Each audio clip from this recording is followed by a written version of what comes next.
Hello, my friends, and welcome to the podcast version of the Saturday Report with me, Colt Sebastian Taylor, airing Sundays and Saturdays first, but Saturdays and Sundays at 11 a.m. on AWSM Radio. This is the podcast version of that show. But before we get started, let me tell you about socialbee.io, your go-to place for all things social media. They're a great management service who I use to post new stories throughout the day and links to other things. They have so many features, it would take me 20 minutes to get through all of them. So just check them out, socialbee.io. Try them out 14 days for free, and you will probably end up liking them as much as I do. The link to their site is in the post of this particular podcast. All right, let's get started with this week's Saturday Report, shall we?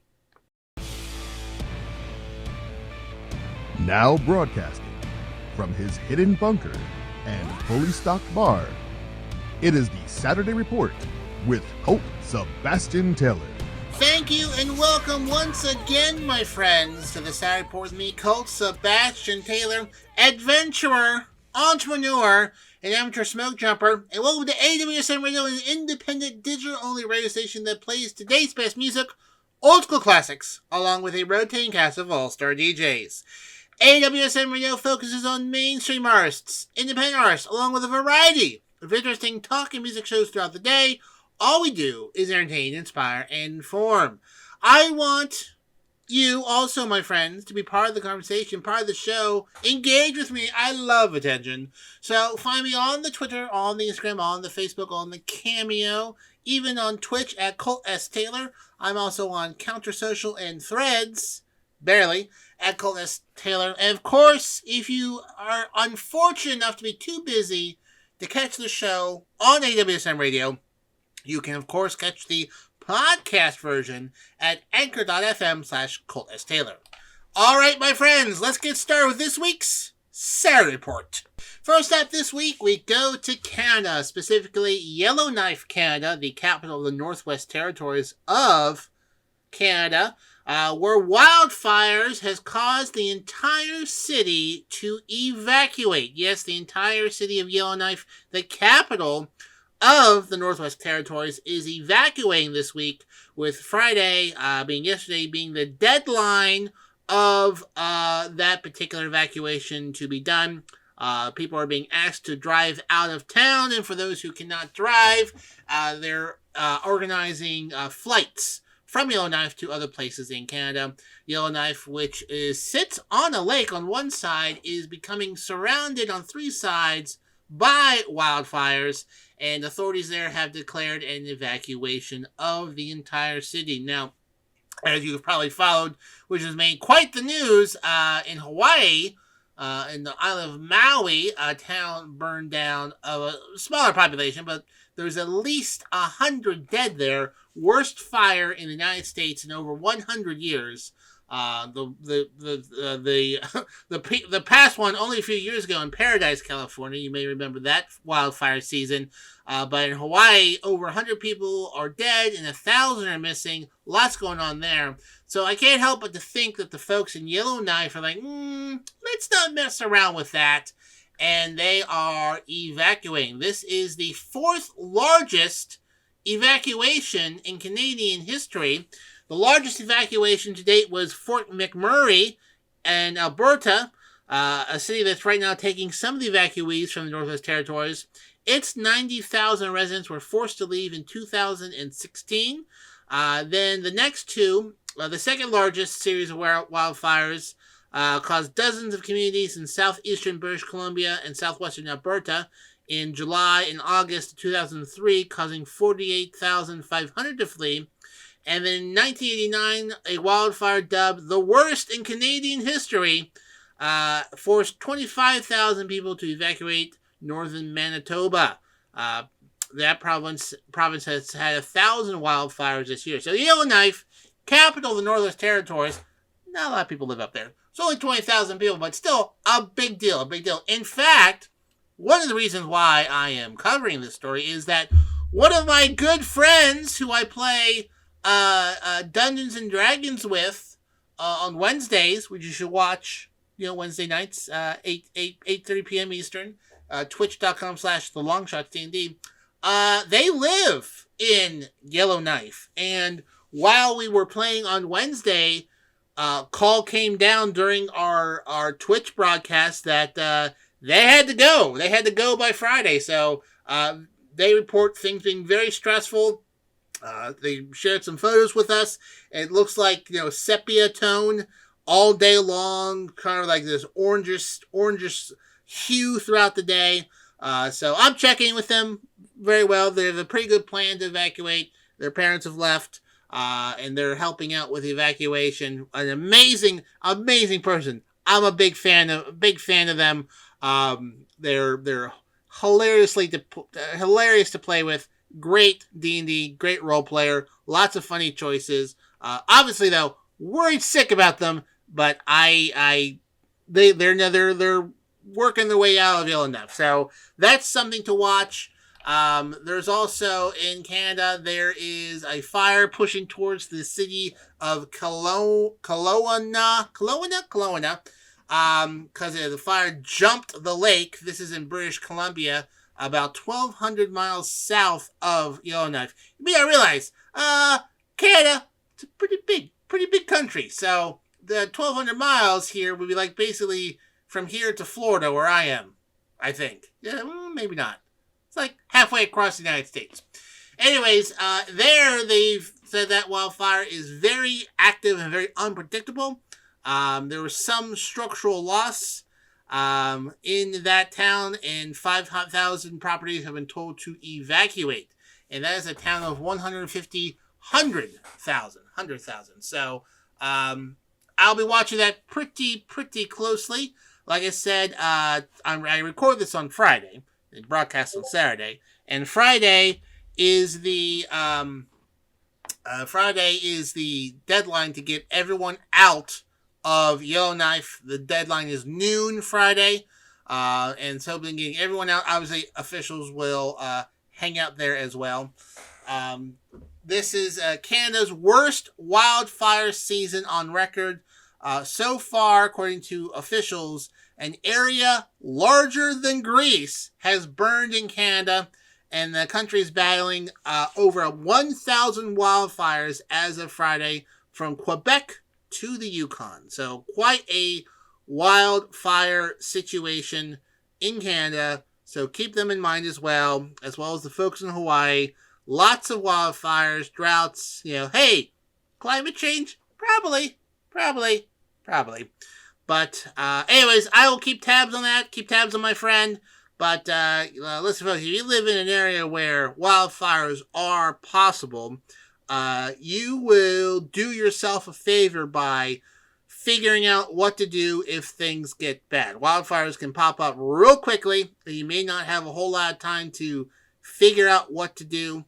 And it's best to have a plan for that. Like, I live in eastern Pennsylvania, not a big wildfire area, but in the last 10 years, there has been 2 wildfires nearby in 2 parks. So much so that one of them, they had to fly in professional forest fires from Colorado to sort it out because it was kind of a difficult area. So, best to figure out what to do if that's a problem. Make sure your area around your house is relatively clear, things like that.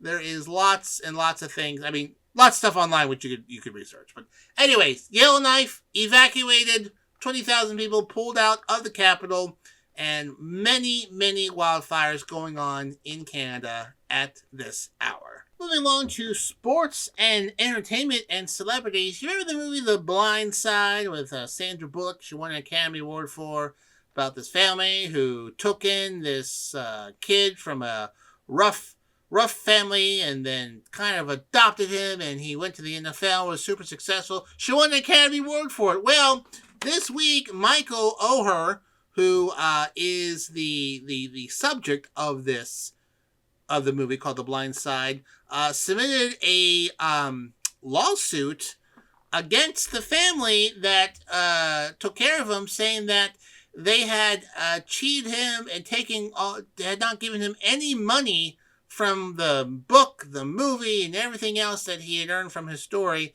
and whatnot. Now, he wasn't apparently legally adopted by Sean and Leanne Tohi. They were in a legal conservatorship, which you give someone the legal control over your affairs and whatnot.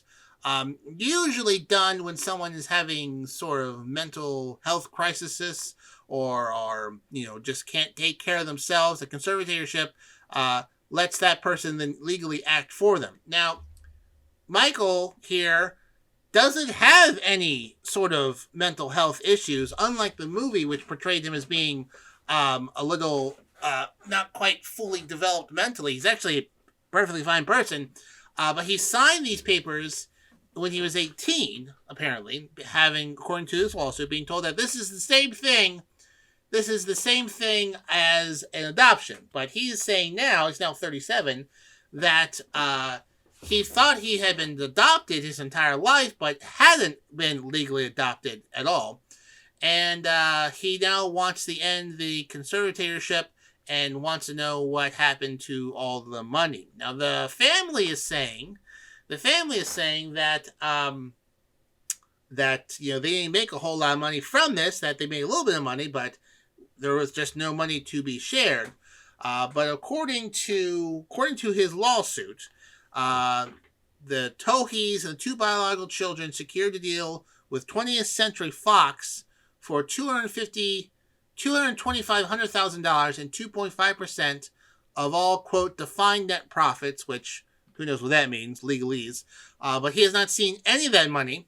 In a contract between 20th Century Fox and him and the family, the attorney listed to receive the contract and payment notices for O'Hare was Debbie Brannan, who is a close family friend, who is also an attorney of record in the conservatorship for O'Hare. During the 19 years where this conservatorship has been going on, he alleges that there's been no accounting for the money whatsoever. The family is saying that they didn't take any money, that the father sold the company for $220 million. They're fined for money. And they tend to terminate the conservatorship. But they're also saying that they never made any money off of this, really, and so there's no money to speak of. They released a statement saying, quote, "I'm disheartened by the revelations shared in the lawsuit today." Michael O'Hare said in a statement, quote, "I'm disheartened by the revelations shared in the lawsuit today.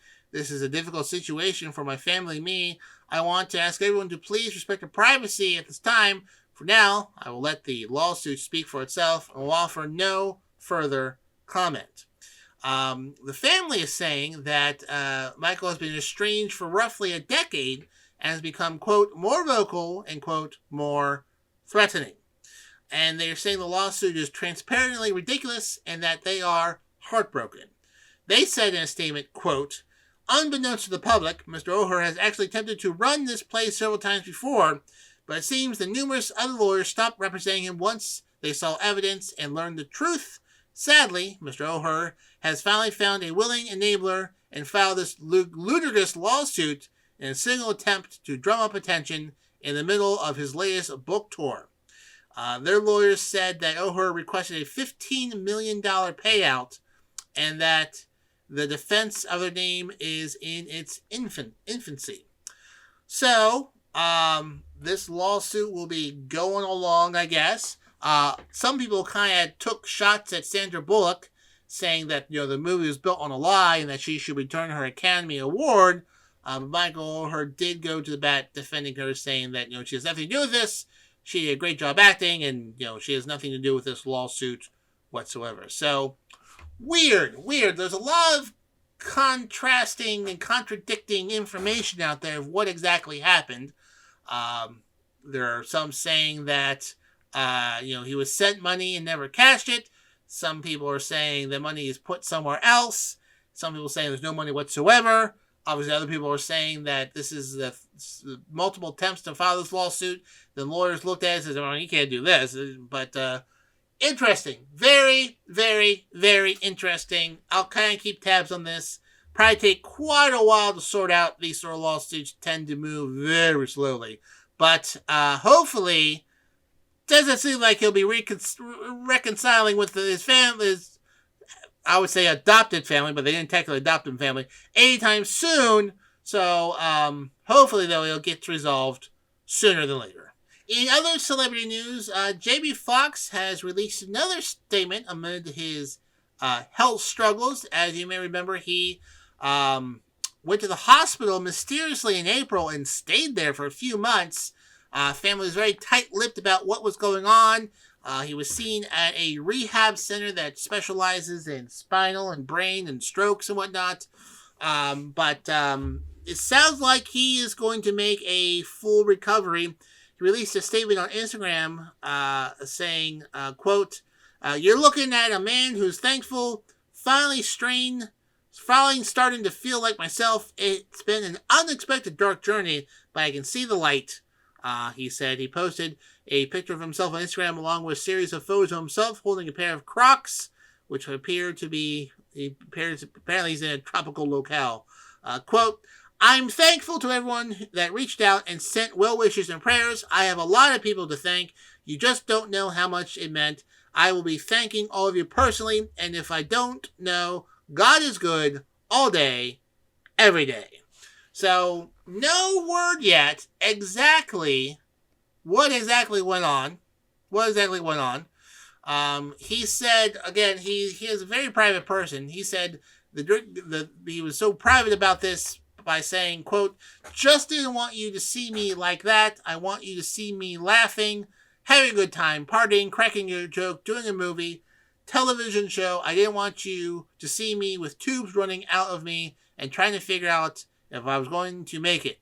It's been tough, man. I was sick, but now I got my legs under me, so you're gonna see me out." So I'm sure he'll do like a 60 minutes exclusive interview. 60 minutes. Jamie Foxx, what happened? And then he'll make a big deal about it.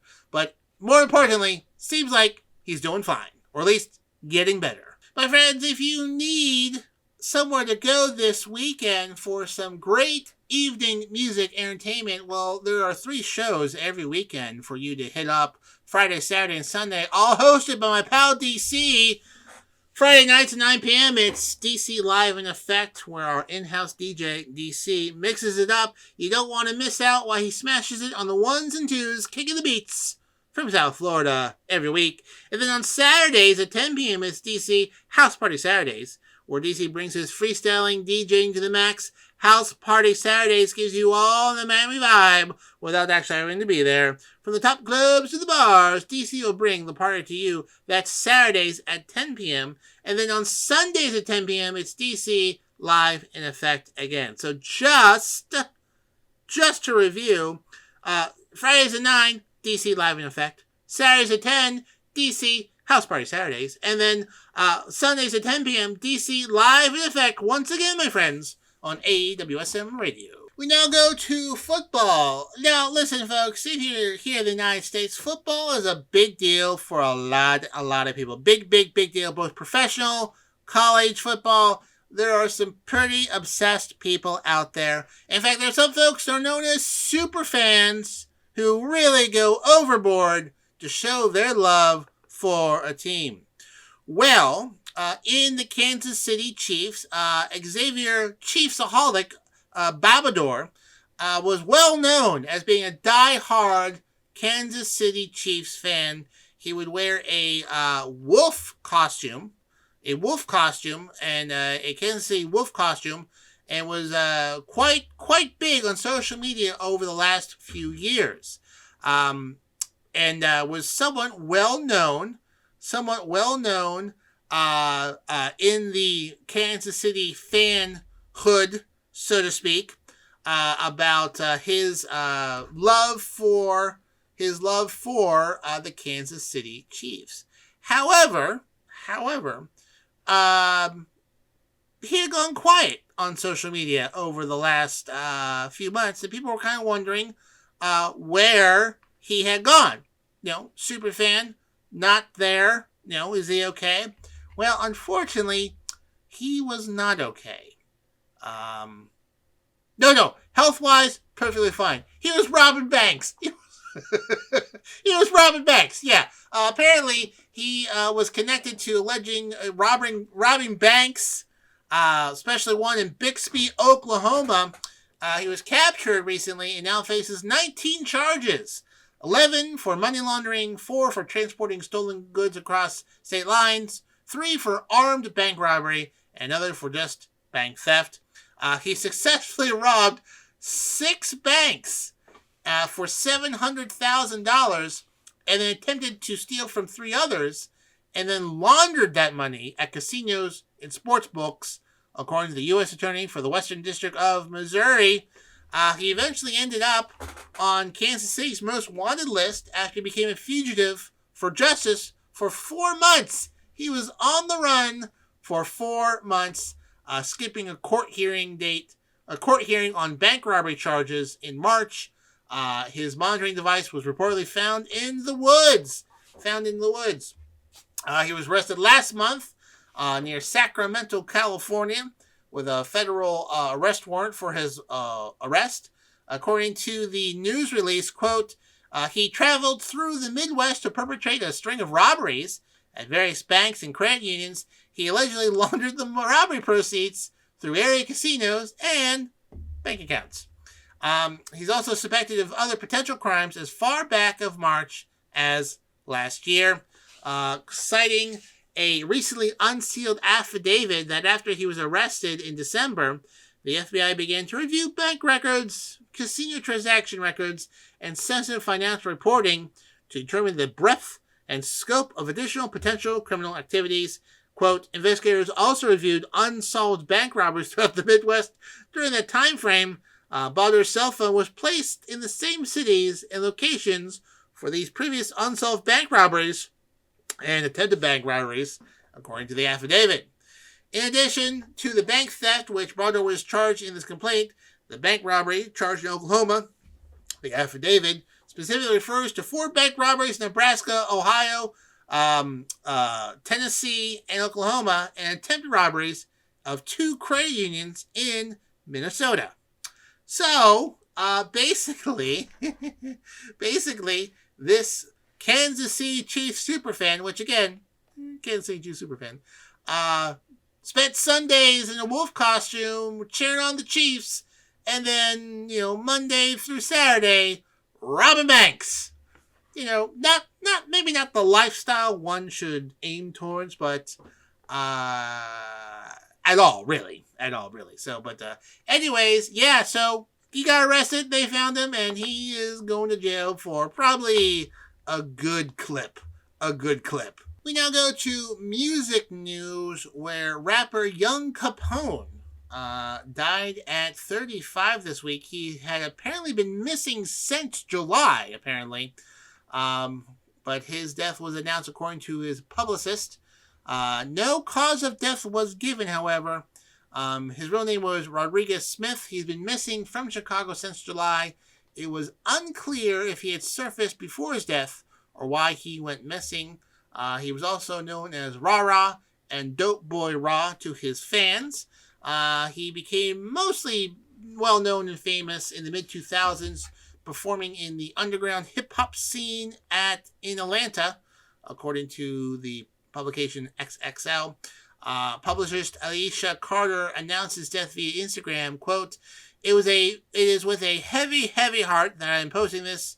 We made magic when we strategically put out projects always. Young Capone, a.k.a. Dopey Boy Raw, a.k.a. Rah-Rah, was one of my first hip-hop/rap clients, and I can't believe the news I just got from his unexpected passing. A friend, a client, and huge in East Atlanta. This is not the easiest post at all. Rest in peace, R.I.P.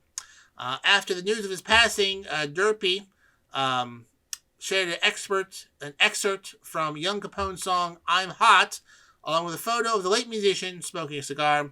He captioned the post with 4 dove emojis. Young Capone's albums includes 2010, The Life of a Youngsta, followed by Paper and Politics. Both were released before he changed his name to Dope Boy Rob. His final album, Slum Made 2.0, was released last year. Again, Young Capone, rapper, mostly more well-known in the mid-2000s, apparently passed away recently at the age of 35. No specific reason given on his cause of death, although he had been reported missing since July. Again, no reason why he was missing since July either. In other more uplifting music news, the Barbie soundtrack, the Barbie movie has been a hit of the summer, despite some folks trying to say it's a terrible movie and trying to boycott it. Boy, those boycotts don't always click off all that well. But anyways, the Barbie soundtrack has now become one of Spotify's top 10 soundtracks of all time. It's been breaking box office records and has now become the 10th most streamed soundtrack of all time, despite only being released a few months ago. It enters a list of classic soundtracks including Hamilton, Pulp Fiction, and The Lion King, as well as some other unexpected inclusions, which I will read off to you pretty soon. The list skews more towards modern times, with 3 of the top 10 being released in the last 3 years, and 6 being released in the last decade, showing that a movie original soundtrack is more popular than ever in the age of streaming. So I'm going to read off the top 10. I'll start at number 10, work my way up. According to actually, let me read this quote first. Quote from a spokesman from headfootsteed.com. Quote, soundtracks in films are symphonies of emotions and unsung storytellers that dance beneath the dialogue and visuals, weaving an invisible thread that binds hearts to the silver screen. They transform mere scenes into unforgettable moments and silence into a canvas painted with hues of feeling. A film's soul resonates in its soundtrack, echoing long after the credits roll, a melody etched into memories of audiences. The importance of music in film has long been understood, and there has been some incredible composers over the years creating some of the most iconic music of all time. All right, so top 10 music soundtracks from movies. Start at 10 and work my way up. So the Barbie movie with over 808,000 plays. The Matrix from 1999 with over 887,000 plays. Interstellar from 2014 with over 890,000 plays. Coco from 2017 with over 1 billion plays. The Lion King from 1994 over 1.43 billion plays. Pulp Fiction from 1994 as well with 1.49 billion plays. Top Gun Maverick 2022 with 1.88 billion plays. Number 3, Spider-Man Into the Spider-Verse 2018 with 4 billion plays. Hamilton 2020 with 5.8 billion plays. And the number 1 most streamed album out there from a movie. Do you know? Anyone? Forrest Gump, 1994, 6.12 billion plays.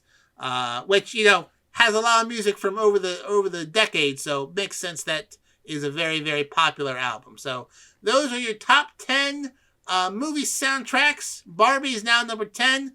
Probably not take too much to take. I could see it cracking 1 billion here soon. Don't know if it'll get the Forrest Gump levels, but I expect it to move up the list sooner than later. Speaking of music, my friends, we got a great drive time show here, making sure your evening commute home is fun.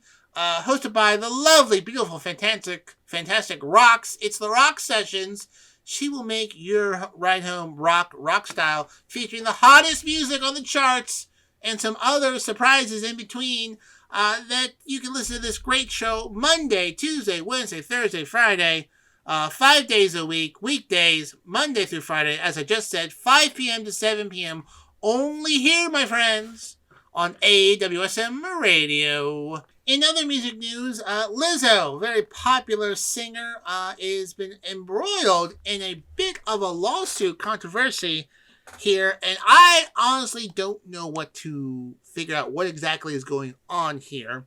Kind of started a few weeks ago where 3 former dancers are suing Lizzo's Big Girl and Big Boy Dancers, which is like the dance group that dances with her at her shows, is being sued for sexual, religious, racial harassment, disability discrimination, weight shaming, and creating a hostile work environment by 3 of her former dancers. Lizzo released a statement saying that she was the victim in this, that they were, or she wouldn't be a silent. She says she's not the villain, as being portrayed by her former employees. And this week, the Big Girls, RRRLS, official social media released a statement saying, praising the Truth Hurt singers for creating a platform where we have been able to parallel our passion with a purpose. So praising Lizzo in the statement. Quote, "We had a time of our lives on the special tour. We have been so honored to share the stage with such an amazing talent. The commitment to character and culture taking precedent over every movement and moment has been one of the greatest lessons and blessings that we could possibly ask for." They thanked Lizzo for shattering limitations and kicking in the door way for big girl and big boy dancers to do what we love, not only for us, but for all the women, all the people breaking barriers. So grateful that the standards and existence of beauty in this team goes beyond the surface. We are a unit of unicorns, undeniably resilient and special AF. So they obviously feel a bit differently than those 3 who filed the lawsuit. The special tour ran from September 2022 to July 2023. This lawsuit is just churning along. See if it gets dismissed, but I'll keep tabs on this. Very, very interesting. Very, very surprised at the allegations being made against Lizzo, and would like to see this lawsuit play out a bit more before I'm going to make a hard thought on that. So, hey, that guess that's what you pay lawyers for, but something to follow there. It's if these dancers came out against Lizzo, I'd be like, okay, well, this is mounting up. But these dancers came up to support her, so I want to see how things play out. I'm sure somebody will get paid off. But very interesting to see this lawsuit play out. We now go to Australia, where in Sydney, police found some radioactive material inside a home in southern Sydney for several hours. A home in Arncliffe, which is a very nice part of Sydney, I assume, was cordoned off with warning tapes talking about toxic nuclear or biological hazard. The Australian Border Force confirmed officials carried on the operation with the assistance of fire crews. They say that low-level radioactive isotopes had been found. The material was discovered in suitable and effective containment containers, so there was no release of radiation. Quote, "They were able to further seal the material without incident. 3 occupants of the address were taken to the hospital purely for observation. Nearby residents were evacuated as a precaution and since returned to their homes on Kelsey Street.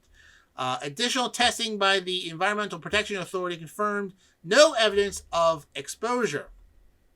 Earlier, a local broadcaster reported mercury and uranium isotope had been discovered, but that was not confirmed. Photos of the scene show a small brown brick apartment building cut off by warning tapes saying containment area, do not enter hot zone. One person saying he was trying to get home to find out when the road was closed, saying, quote, "It's scary to find uranium in your neighborhood house. It's not something that usually happens here in Arncliffe." I would think not. Nurm Kamis, who was 60, said, quote, "In the morning, I heard the loud trucks and all the stuff. I looked out the window and saw the ambulance and the fire brigade. I had a baby with me, and the police told me to go inside." He phoned relatives who told him that there's some uranium in the street just off of the unit. Was in the street. Part of Australia's Department of Home Affairs, the Australian Border Force, is responsible for offshore and onshore border enforcement investigations compliance, detention, operations, as well as customs services in the country. So, no real reason why these folks had that stuff. Obviously had it and weren't supposed to have it, otherwise the police wouldn't show up. But yeah, I guess you don't see that too normal in Arncliffe. Yeah, we got crazy stuff going here in Arncliffe, Sydney. Radioactive isotopes, pretty unusual. Happens, oh, what do you think, Bruce? 6, 7 times a year? Yeah, not that often. So, yeah, if that pops up again, I'll see what's going on there. But weird. You don't usually see that happening in a residential area. Moving on to music news. Still a lot of music news this week. The Talking Heads Rock and Roll Hall of Fame band is reuniting for the 40th anniversary of their concert film Stop Making Sense. The film has been restored and made to be looking really, really good. And they'll be screening it on September 11th at the Cineplex Scotiabank IMAX Theater as part of the Toronto International Film Festival, according to Spin. This is the first time they have publicly got together since their 2002 Rock and Roll Hall of Fame introduction. The group will also partake in a Q&A moderated by filmmaker Spike Lee before a refreshed Stop Making Sense premieres on September 22nd via distributor A24. The original Stop Making Sense film was shot over 3 nights during 4 shows at the Pantage Theater in Los Angeles in December 1983 and has since been added to the National Film Registry by the Library of Congress. It features the groups performing the now classics Psycho Killer, Slippery People, Burning Down the House, Life During Wartime, and Once in a Lifetime, as well as the Franz Weymouth side project, Tom Tom Club's oft-sampled Genius of Love on a spare stage. And just to remind you, the members of the Talking Heads include David Bryan, Tina Weymouth, Chris France, and Jerry Harrison. So if you're a big Talking Heads fan, not to be missed. They had some very good music. I mean, the Rock and Roll Hall of Fame inductees 20 years ago. So, it's a very good band with songs that you would definitely recognize. My friends, I sometimes cover sports news on this show, but if you want a really good sports show to get up to date on all things sports, I got 2 for you here on AWSM Radio, both on Wednesday nights at 9 p.m. It's To the Rack with Mac. To the Rack with Mac is your go-to spot for all things basketball. Join NBA expert Mac Daddy as he brings you a full hour of high-flying hoops expertise for all things NBA. Tune in Wednesday nights at 9 p.m. And then it's What's Going On. That's Wednesdays at 10 p.m. What's Going On is our Fox Sports affiliate show, providing listeners with over 150 combined years of sports knowledge. Hosted by Nate Brown and his crew, they are a staple of Western New York sports for the last 20 years, and now they're national, and now we got them here Wednesday nights at 10 p.m. So just to review, we've got To the Rack with Mac, Wednesday nights at 9 p.m. What's Going On, Wednesday nights at 10 p.m. Only here, my friends, on AWSM Radio. And finally this week in Singapore, 400 police officers conducted a simultaneous raids across the country in multiple locations, arresting 10 foreigners and confiscating $735 million, almost $1 billion, of assets and cash in Singapore this week, including 2 gold bars, $17 million in cash, 250 luxury bags, watches, 270 jewelry items, 120 electronic devices, 11 documents related to virtual assets that were also seized, according to police. The force froze 35 bank accounts with an estimated $81 million in there to prevent that money from being spent. There were 94 properties raided, 50 vehicles with an estimated total value of $599 million. The 10 people arrested were between 31 and 44.